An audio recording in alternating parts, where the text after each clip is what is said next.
नमस्कार दोस्तों, MCQ channel में आप सभी का स्वागत है। ये फिजिक्स का छठा वीडियो है। अभी हम घटना चक्र के प्रीवियस ईयर के क्वेश्चंस एमसीक्यू कर रहे हैं। ठीक है, इससे पहले मैं फिजिक्स के 5 वीडियो ऑलरेडी अपलोड कर चुका हूँ। बायोलॉजी का भी वीडियो अपलोड कर चुका हूँ और हिस्ट्री, एंशिएंट हिस्ट्री भी मैंने शुरू कर दिया है। तो ये विद्युत धारा चैप्टर है, फिजिक्स का छठा वीडियो है ये। इसके क्वेश्चंस करते हैं एमसीक्यू।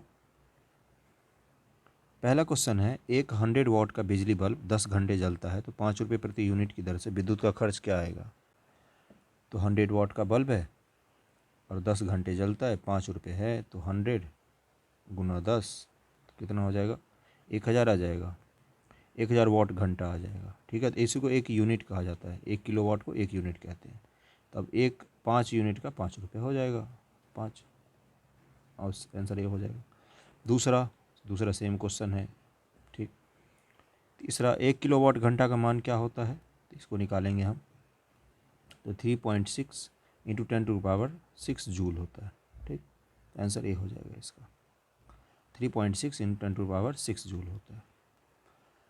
100 वाट के एक बल्ब को 4 घंटे तक स्विच ऑन रखा जाता है तो प्रयुक्त विद्युत ऊर्जा की इकाई क्या होगी, इकाइयाँ क्या होगी। तो 100 वाट का है 4 घंटे के लिए, तो 400 वाट घंटा हो जाएगा। 0.4 किलो वाट हो जाएगा। 1000 वाट का 1 यूनिट होता है, तो 0.4 यूनिट हो गया। ठीक, आंसर डी हो जाएगा इसका। अगला है, बिजली की खपत का बिल किसके मापन पर आधारित होता है। तो बिजली की खपत का बिल केवल वोल्टेज जो जितना उस पर लगाया जाए तो उसी पर होता है। ये आंसर हो जाएगा। विद्युत का बिल किलोवाट प्रति घंटा के मापन पर आधारित होता है। किलोवाट घंटा, 1 घंटा में 1000 वीट व्यास की गई विद्युत ऊर्जा होती है, वाट। ठीक है, 1000 वाट। यदि 60 वाट का बल्ब प्रतिदिन 5 घंटे प्रयोग किया जाए तो 30 दिन में कितने यूनिट की बिजली का खर्च होगा। सारे न्यूमेरिकल बेस क्वेश्चन है ये। तो यूनिटों की संख्या बराबर हो जाएगी, किलोवाट घंटा बराबर वाट इंटू घंटा बटे 1000। तो 60 गुना 30 कर देंगे, गुना 5 कर देंगे, 5 घंटे के लिए प्रयोग कर रहे हैं। 1000 से डिवाइड कर देंगे तो 9 यूनिट आ जाएगा। ठीक, एक सुरंग में 100 वाट क्षमता वाले 5 बल्ब लगातार 20 घंटे तक जलाए जाते हैं। संपूर्ण विद्युत खर्च क्या होगी, तो इसको निकाल लेते हैं। एक बल्ब है, ठीक, तो वाट इंटू घंटा, कितने देर चला, कितने हज़ार, कितने 100 वाट का है तो 100 गुना 20 घंटा। तो इससे कितना आ जाएगा, उसको 100 से डिवाइड कर देंगे तो यूनिट में आ जाएगा, तो 10 यूनिट हो जाएगा। अगला क्वेश्चन, एक मकान में 2 बल्ब लगे हैं, उनमें से एक दूसरे से अधिक प्रकाश देता है। निम्न में कौन सा कथन सही है। प्रकाश की दीप्ति रेजिस्टेंस पर निर्भर नहीं है। दोनों बल्ब में रेजिस्टेंस समान है। अधिक प्रकाश वाले बल्ब में रेजिस्टेंस अधिक है। कम प्रकाश वाले बल्ब में अधिक रेजिस्टेंस है। तो देखते हैं इसका आंसर क्या है। इसका आंसर यह है डी। ठीक है,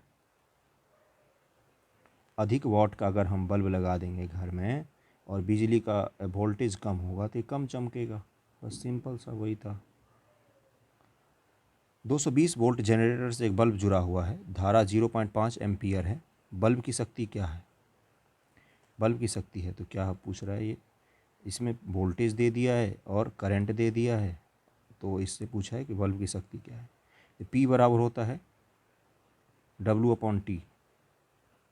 ठीक है, तो यहाँ पर क्या निकालना है हमें, 220 गुना 0.5 कर देंगे बराबर 110 वाट आ जाएगा। 2 समानांतर प्रतिरोध वाले सर्किट का कुल प्रतिरोध 1.403 किलो ओम है। यदि एक प्रतिरोधक का मान 2 किलो ओम है तो दूसरे प्रतिरोधक का मान क्या होगा। तो ये सीरीज के लिए और उसके लिए निकालना होता है, सीरीज और पैरेलल। तो समानांतर में 1/R होता है और पैरेलल में क्या होता है, R बराबर R1 + R2 हो जाता है। तो बस सिंपल सा फॉर्मूला में देना तो इससे आंसर आ जाएगा। तो R बराबर कितना आया आंसर इसका, 4.70 किलो ओम। ठीक, अगले क्वेश्चन पे चलते हैं। ये न्यूमेरिकल्स किसी किसी एग्जाम में पूछे जाते हैं, बीपीएससी के लास्ट ईयर के क्वेश्चन है। एक मकान में 2 बल्बों में एक दूसरे से अधिक रोशनी देता है, चमकदार है। इन दोनों बल्ब में से किस बल्ब में उच्चतम अवरोधक होगा। मंद रोशनी वाले बल्ब में, अधिक रोशनी वाले बल्ब में, दोनों बल्ब में अवरोधक समतुल्य है। रोशनी की तीव्रता अवरोधक पर निर्भर नहीं होती। इसका आंसर हो जाएगा ए, मंद रोशनी वाले बल्ब में। अधिक विद्युत ऊर्जा का क्षय करने वाले बल्ब अधिक प्रकाश उत्पन्न करेगा। पावर बराबर होता है वोल्टेज इंटू करेंट। इसी से पिछला क्वेश्चन भी हमने निकाला था। VI होता है पावर बराबर। डायनेमो जिसे बिजली उत्पादन हेतु कथित रूप में प्रयोग में लाते हैं, वह वास्तव में क्या है? ये वास्तव में है ऊर्जा का परिवर्तक होता है। डायनेमो किसको किस में बदलता है? यांत्रिक ऊर्जा को इलेक्ट्रिकल में बदलता है, मैकेनिकल को इलेक्ट्रिकल में बदलता है। विद्युत चुंबकीय प्रेरणा पर आधारित युक्ति कौन सी है? विद्युत चुंबकीय, तो डायनेमो है या विद्युत मोटर। ठीक, जिसमें विद्युत चुंबकीय में क्या होता है? एक कॉइल लगा होता है जिस पर तांबे के तार लपेटे होते हैं, बीच में मैग्नेट होता है, इसी को विद्युत चुंबकीय बोलते हैं। डायनेमो परिवर्तित करता है विद्युत ऊर्जा को यांत्रिक ऊर्जा में, यांत्रिक ऊर्जा को विद्युत ऊर्जा में, सी आंसर हो जाएगा। मैकेनिकल को इलेक्ट्रिकल में। डायनेमो एक युक्ति है, सारे रिपीटेड क्वेश्चन है। यांत्रिक ऊर्जा को विद्युत ऊर्जा में। डायनेमो का कार्य क्या है? फिर से वही पूछा, सारे रिपीटेड क्वेश्चन है। यांत्रिक ऊर्जा को विद्युत ऊर्जा में। टरबाइन व डायनेमो से बिजली प्राप्त करने में किस ऊर्जा को विद्युत ऊर्जा में बदल? मैकेनिकल, 17 का सी हो जाएगा। फिर से सारे रिपीटेड क्वेश्चन है। जब वैद्युतिक ऊर्जा गति में परिवर्तित होती है तब उष्मा की कोई हानि नहीं होती। विद्युत ऊर्जा को यांत्रिक ऊर्जा में बदलने वाली युक्ति क्या होती है? विद्युत को यांत्रिक में बदलना है हमें, यानी कि इलेक्ट्रिसिटी पहले से है उसको हमें मैकेनिकल में बदलना है। डायनेमो, ट्रांसफार्मर, विद्युत मोटर, इंडक्टर, तो विद्युत मोटर में जब हम इलेक्ट्रिक सप्लाई देते हैं तभी तो चलता है, तो वही तो हो जाएगा। विद्युत मोटर में क्या है? विद्युत मोटर में यांत्रिक ऊर्जा को विद्युत ऊर्जा में बदलता है, यांत्रिक ऊर्जा को विद्युत ऊर्जा में बदलता है। विद्युत ऊष्मा को विद्युत ऊर्जा में बदलता है, तो आंसर सी हो जाएगा इसका। ऐसा उपकरण जो रासायनिक ऊर्जा को विद्युत ऊर्जा में परिवर्तित कर देता है वो क्या होता है? बैटरी। बैटरी में H2SO4 होता है। अलग अलग सेल में अलग अलग चीज़ें हो सकती हैं, तो इसमें रासायनिक ही तो है मेन, उसी को तो विद्युत ऊर्जा में बदल रहे हैं। कम वोल्टेज पर कार्य करने वाले विद्युत मोटर प्रायः जल जाते हैं, क्यों? वे अधिक विद्युत धारा खींचते हैं जो वोल्टेज के प्रति लोमानुपाती होती है। ठीक, आंसर ये हो जाएगा इसका। फैराडे स्थिरांक इलेक्ट्रोलाइट की मात्रा पर निर्भर करता है, इलेक्ट्रोलाइट में पारित विद्युत धारा पर निर्भर करता है, विलायक के आयतन पर निर्भर करता है जिसमें इलेक्ट्रोलाइट घोला गया है, सार्वभौमिक स्थिरांक कहता है। फैराडे स्थिरांक को सार्वभौमिक स्थिरांक कहते हैं। एक फैराडे का मान 96,500 लिया जाता है। ठीक है, 96,500। मोटर कार बैटरी के संबंध निम्नलिखित कथनों विचार कीजिए। वोल्टता सामान्यतः 12 वोल्ट होती है। प्रयुक्त विद्युत अपघटय हाइड्रोक्लोरिक अम्ल होता है। इलेक्ट्रोड सीसा और ताम्र होते हैं। धारिता को एम्पेयर घंटा में मापा जाता व्यक्त करते हैं। इसका आंसर हो जाएगा पहला और चौथा। ठीक है, मोटर कार की बैटरी की बात हो रही है। निकेल कैडमियम बैटरी का प्रयोग किस में होता है? तो निकेल कैडमियम का कैलकुलेटर में भी होता है, कॉर्डलेस इलेक्ट्रॉनिक में भी होता है, ट्रांजिस्टर में भी होता है निकेल कैडमियम। अगला क्वेश्चन है, निम्न में से कौन सी धातु रोशनी के बल्बों में फिलामेंट के रूप में प्रयोग होती है? तो टंगस्टन होती है। ठीक, डी। इसे पिछले वाले का एक्सप्लेनेशन पढ़ते हैं। निकेल कैडमियम बैटरी एक प्रकार की रिचार्जेबल बैटरी है जिसमें निकेल हाइड्रोक्साइड तथा कैडमियम इलेक्ट्रोड के रूप में प्रयुक्त होता है, जबकि पोटेशियम हाइड्रोक्साइड क्षारीय विद्युत अपघटय होता है। इसका उपयोग कैलकुलेटर, कॉर्डलेस इलेक्ट्रॉनिक उपकरण, ट्रांजिस्टर सब में होता है। और अगला क्वेश्चन जो था टंगस्टन, तो टंगस्टन का उपयोग क्यों किया जाता है इसके बारे में पढ़ते हैं। इसकी खोज किसी ने की थी सबसे पहले? तो टॉर्न बर्न बर्गमैन ने 1781 में की थी। इसका गलनांक अधिक होता है, 3422 डिग्री सी होता है। क्वथनांक 5555 डिग्री सी होता है। विद्युत बल्ब उद्दीप्त के द्वारा प्रकाश उत्पन्न करता है। गर्म होने के कारण प्रकाश का उत्सर्जन उद्दीप्ति कहलाता है। विद्युत बल्ब में टंगस्टन का बना हुआ एक पतला तंतु होता है जिससे होकर जब विद्युत धारा बहती है तो यह गर्म होकर प्रकाश देता है। अगला क्वेश्चन है 27 नंबर, बिजली के बल्ब का तंतु बना होता है, रिपीटेड क्वेश्चन है, टंगस्टन से। इलेक्ट्रिक बल्ब में फिलामेंट बना होता है, टंगस्टन से। सारे रिपीटेड क्वेश्चन हैं। अगला क्वेश्चन है 29 नंबर, निम्नलिखित कथनों विचार कीजिए। एक साधारण बिजली के बल्ब का अपेक्षाकृत अल्प जीवन होता है क्योंकि तो फिलामेंट का तार एक समान नहीं होता, बल्ब पूर्ण रूप से निर्वातित नहीं किया जा सकता, फिलामेंट के सहायक तार उच्च ताप पर पिघल जाते हैं। तो इसका तीनों आंसर हो जाएगा, 1 2 3 तीनों ही सही हैं। एक साधारण बिजली के बल्ब का अपेक्षाकृत अल्प जीवन होता है क्योंकि फिलामेंट का तार एक समान नहीं होता, बल्ब पूर्ण रूप से निर्वातित नहीं किया, यानी कि बल्ब जो होता है वो एक्चुअली वैक्यूम होता है, उसमें निष्क्रिय गैस डाले जाते हैं। ठीक, ये कहीं पूर्णतः निर्वात नहीं होता, थोड़ी सी भी हवा प्रवेश करेगी तो ये जल जाएगा। फिलामेंट के सहायक तार उच्च तार पर पिघल जाते हैं, इस कारण से भी। जलते हुए विद्युत बल्ब के तंतु का ताप सामान्यतः कितना होता है? तो इसका आंसर हो जाएगा सी, 2000 से 2500 डिग्री सी तक का होता है तापमान जलते हुए बल्ब के फिलामेंट का। कथन कारण दिया हुआ है, त्वरित चालक इमारतों को नष्ट होने से बचाता है। सही है ये तो। भवनों के ऊपर एक रॉड जोड़ देते हैं, उसको पृथ्वी से हम जोड़ देते हैं, जिससे इस पे जब बिजली कड़कती है तो ये सीधे ज़मीन में चली जाएगी, घर को कोई नुकसान नहीं होगा। त्वरित चालक इमारतों को नष्ट होने से बचाते हैं। सही है।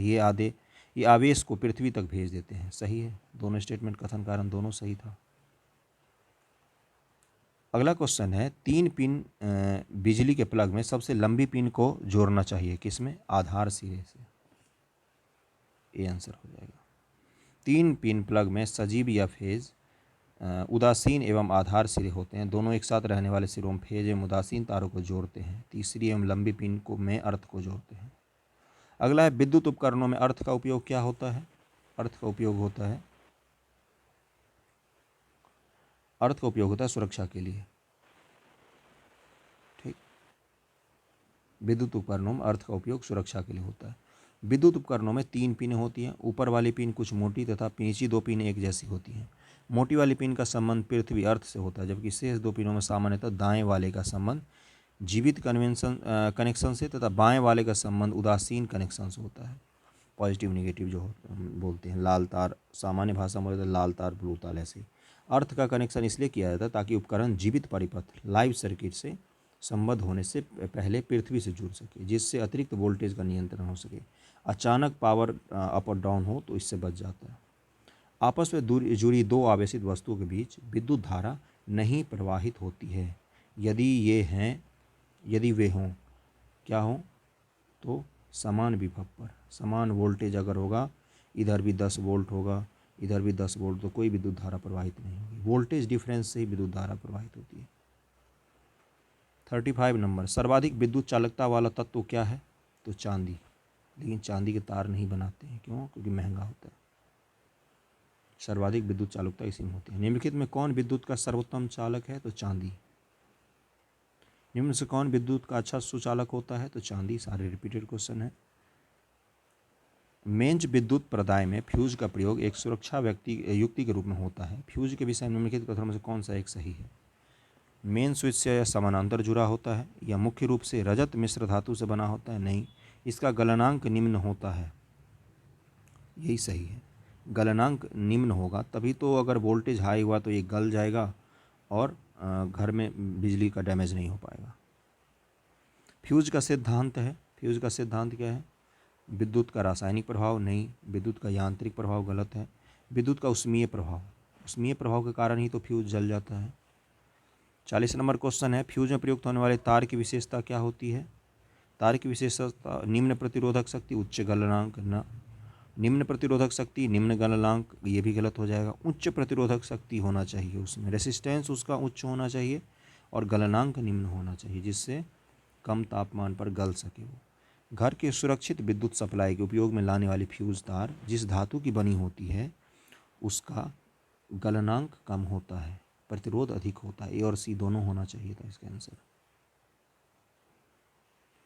हैलोजन लंप का तंतु निम्न की मिश्र धातु का होता है। हैलोजन लंप जो होते हैं, जो बहुत ही ज़्यादा प्रकाश देते हैं, उसका तंतु निम्न से किसका होता है? तो टंगस्टन और सोडियम का। हैलोजन लंप का तंतु टंगस्टन एवं सोडियम के मिश्र धातु का बना होता है। लैंप के तंतु में सोडियम मिले होने के कारण यह पीले रंग के प्रकाश को उत्पन्न करते हैं। कथन कारण है, एक धातु तार का तापकरण बढ़ जाता है जब उसके बीच से विद्युत धारा प्रवाहित की जाती है। धातु अणुओं के पारस्परिक संगठन से ऊष्मा ऊर्जा का मोचन होता है। तो इसका ए सही है, दूसरा गलत है। जब किसी चालक की विद्युत धारा प्रवाहित की जाती है तो उसमें गतिशील इलेक्ट्रॉन निरंतर चालक के परमाणुओं से टकराते रहते हैं। इस प्रक्रिया में वे अपनी ऊर्जा चालक के परमाणुओं को स्थानांतरित करते हैं। इससे चालक का ताप बढ़ जाता है। इस प्रकार कथन ए सही था, जबकि कारण गलत था। घरेलू विद्युत तार स्थापन मूलतः किस में होता है? श्रेणी में नहीं, श्रेणी में नहीं हो सकता, समानांतर में होता है। श्रेणी में होता तो सारे बल्ब को एक साथ जलाना पड़ता, तभी जाके अगला बल्ब। श्रेणी में अगर 1, 2, 3 संबद्ध है तो ए भी जलना चाहिए, तभी बी और 2 और 3 जलेगा। ए अगर नहीं जलेगा तो 2 और 3 भी नहीं जलेंगे। घरेलू विद्युत सप्लाई के दौरान काले रंग का आवरण युक्त तार होता है, उदासीन तार, सी। मानव शरीर शुष्क विद्युत प्रतिरोध के परिमाण की कोटि क्या है? तो 10 के पावर 4 ओम। मानव का शरीर भी एक रेसिस्टेंस का काम कर सकता है। सामान्य ट्यूबलाइट में कौन सी गैस होती है? तो ट्यूबलाइट में आर्गन के साथ मरकरी वेपर होता है, मरकरी, पारा और आर्गन होती है। आर्गन निष्क्रिय गैस है। अगला है CFL का फुल फॉर्म क्या होता है? CFL का होता है कॉम्पैक्ट फ्लोरिसेंट लैम्प। CFL जो घर में यूज करते उसका कॉम्पैक्ट फ्लोरिसेंट लैम्प। कथन कारण है light emitting diode LED, LED की बात हो रही है, LED lamp compact fluorescent lamp यानी कि CFL की तुलना में अधिक लंबी सेवा अवधि प्रदान करते हैं। Light emitting diode lamp compact fluorescent lamp की तुलना में अधिक ऊर्जा दक्ष होते हैं। तब इसका आंसर देखते हैं। आंसर हो जाएगा ए, यानी कि दोनों ही कथन सही था। अधिक ऊर्जा प्रदान, ये तो व्यक्तिगत अनुभव से आप बता सकते हैं। कार्बनिक प्रकाश उत्सर्जी diode, organic light emitting diode OLED का उपयोग बहुत से साधनों में अंकीय प्रदर्शन, डिजिटल डिस्प्ले सर्जित करने के लिए किया जाता है। द्रव क्रिस्टलीय पदार्थों की तुलना में OLED पदार्थ किस प्रकार लाभकारी होते हैं? प्रदर्श, सॉरी OLED प्रदर्श लिखा है, पदार्थ मैंने गलती से बोल दिया, प्रदर्श। तो पूछा है कि OLED किस प्रकार अच्छे होते हैं, तो इसके बारे में हमें बताना है। OLED प्रदर्श नम्य प्लास्टिक अवस्तरों पर संविचरित किया जा सकता है। OLED के प्रयोग से वस्त्र में अंतःस्थापित ऊपरी वेलनीय प्रदर्श रोल्ड अप डिस्प्ले बनाए जा सकते हैं, मतलब ऐसा डिस्प्ले जिसको रोल कर सकते हैं। OLED के प्रयोग से पारदर्शी प्रदर्श संभव है। तो इसका आंसर 1, 2, 3 हो जाएगा। आधे लोगों को OLED पता होगा तो भी इसकी हिंदी के कारण लोग क्वेश्चन नहीं कर पाएंगे। अगला क्वेश्चन है फ्लोरेसेंट ट्यूब प्रदीप्त बल्ब में कौन सी गैस भरी जाती है? LED की बात CFL की बात कर रहा है ये, तो मरकरी और नियॉन, मरकरी और नियॉन भरी जाती है। जबकि ट्यूबलाइट में क्या भरी जाती है? मरकरी और आर्गन, और CFL में मरकरी और नियॉन। 52 नंबर है, एक बिजली के बल्ब की अपेक्षा एक फ्लोरेसेंट ट्यूब को अधिमानी प्रेफर्ड दिया जाता है, क्यों? इसमें प्रकाश प्रसारित विकिरणित करने हेतु अधिक बाह्य सतह होती है। वोल्टेज उतार चढ़ाव का प्रभाव इस पर नहीं पड़ता। ट्यूब में इलेक्ट्रिकल ऊर्जा लगभग पूर्ण रूप से प्रकाश में परिवर्तित हो जाती है। उपयुक्त में से कोई नहीं। इसका हो जाएगा उपयुक्त में से कोई नहीं, डी आंसर हो जाएगा। ये तीनों ही आंसर गलत है।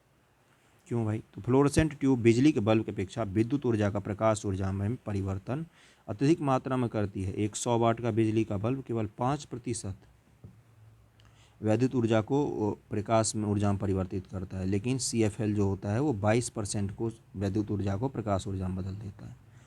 श्वेत प्रकाश को नली में कैसे पैदा करते हैं?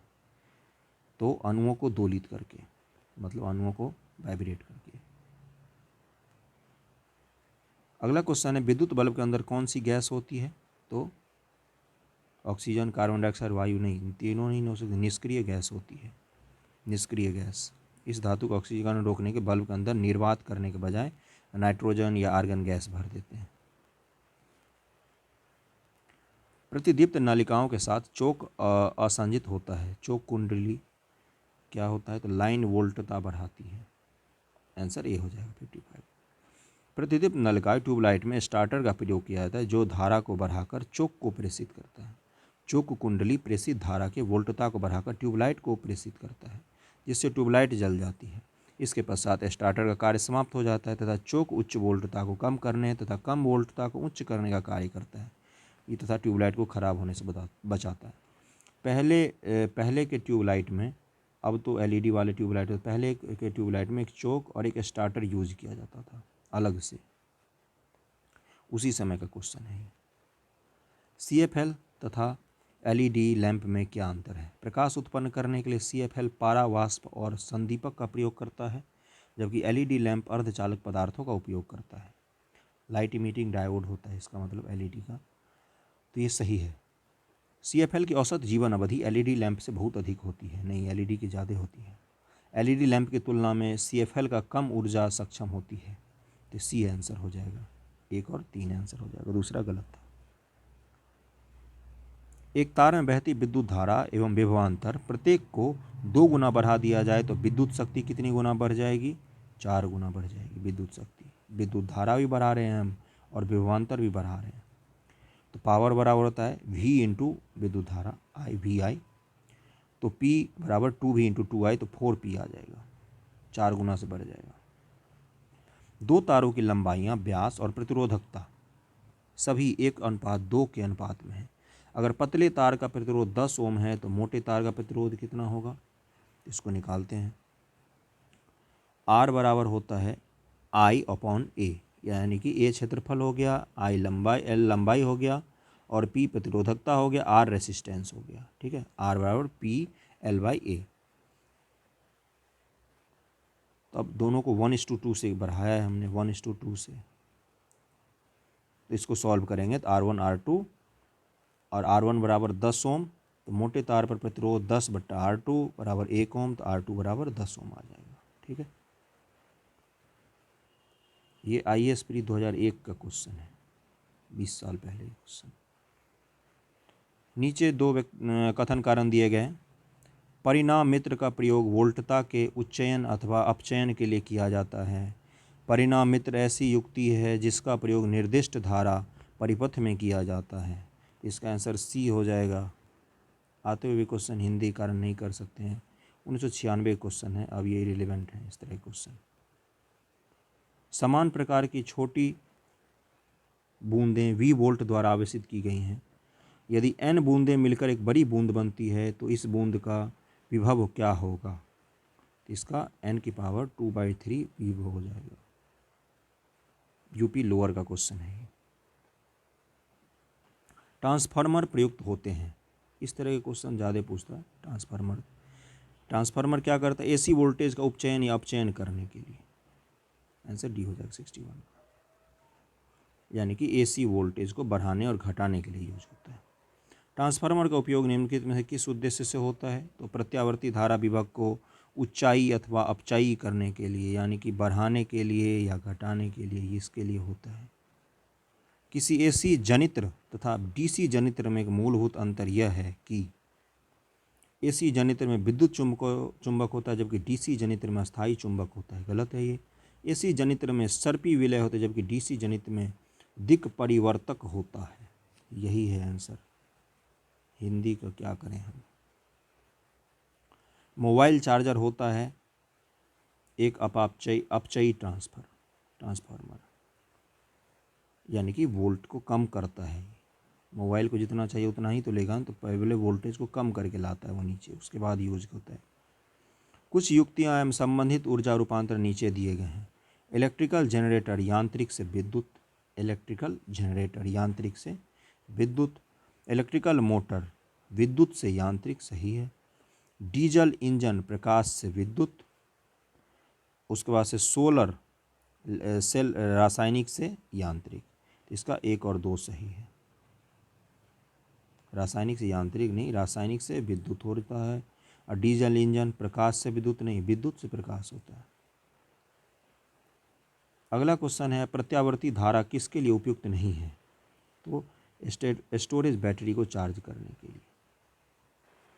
DC करंट धारा का प्रयोग आज बैटरी को चार्ज करने DC धारा का प्रयोग किया जाता है, DC का ही प्रयोग किया जाता है। AC को आज तक हम स्टोर करके नहीं रखना सीख पाए हैं, अल्टरनेटिव करंट को डायरेक्ट करंट स्टोर करते हैं। प्रत्यावर्ती धारा को दिष्ट धारा में परिवर्तित करने वाली युक्ति को क्या कहते हैं? रेक्टिफायर। DC को AC में बदलते हैं रेक्टिफायर की मदद से। इन्वर्टर क्या करता है, एक वैद्युत सर्किट होता है जो दिष्ट धारा या डायरेक्ट डीसी को प्रत्यावर्तित धारा या अल्टरनेटिव करंट में परिवर्तित करता है इन्वर्टर।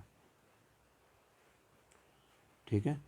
ट्रांसफार्मर या प्रत्यावर्ती धारा या अल्टरनेटिव करंट पावर ग्रिड से ऊर्जा की आपूर्ति उन उपकरणों को करता है जो अलग अलग वोल्टेज का उपयोग करते हैं। ट्रांसमीटर एक वैद्युत युक्ति होती है जिसके द्वारा एंटीना की सहायता से विद्युत चुंबकीय संकेत को प्रसारित किया जाता है। यह मुख्यतः रेडियो टेलीविजन के लिए उपयोग होता है। प्रत्यावर्ती विद्युत धारा को दिष्ट विद्युत धारा में परिवर्तित किया जाता है। किसके द्वारा, तो रेटिफायर के द्वारा अभी पढ़ा हमने। अगला क्वेश्चन है कथन कारण फिर से। भारत में विद्युत वितरण कंपनियां विद्युत खपत की गणना किलोवाट प्रति घंटे में करती हैं। भारत विद्युत प्रणाली 60 हर्ज आवृत्ति पर काम करती है, तो इसका आंसर हो जाएगा सी। भारत में 60 हर्ज नहीं, अभी भी 50 हर्ज ही है, 50 हर्ज है। ठीक है। निम्न से कौन विद्युत खपत को बढ़ते क्रम में प्रदर्शित करता है, मतलब विद्युत का खपत कौन सबसे ज़्यादा करेगा, इसके लिए बताया। बढ़ते क्रम में यानी कि सबसे कम सबसे पहले, उसके बाद सबसे ज़्यादा सबसे बाद में। पंखा, टेलीविज़न, विद्युत प्रेस, इलेक्ट्रिक केटली। इलेक्ट्रिक केटली तो सबसे ज़्यादा करता है। 1992 का क्वेश्चन है। पृथ्वी के चुंबकीय क्षेत्र का कारण है इसके केंद्र में मौजूद विशाल चुंबक, जो किसका बना है, निकेल और आयरन का। ठीक है, नीफे, निकेल और आयरन का इसके केंद्र में मौजूद जो विशाल चुंबक है उसी कारण प्रदर्शित करता है। अगला टॉपिक है चालकता, जो अगले वीडियो में आएगा। बाकी के भी वीडियोस देखिए और उसको शेयर सब्सक्राइब भी करते रहिए। धन्यवाद, थैंक यू सो मच।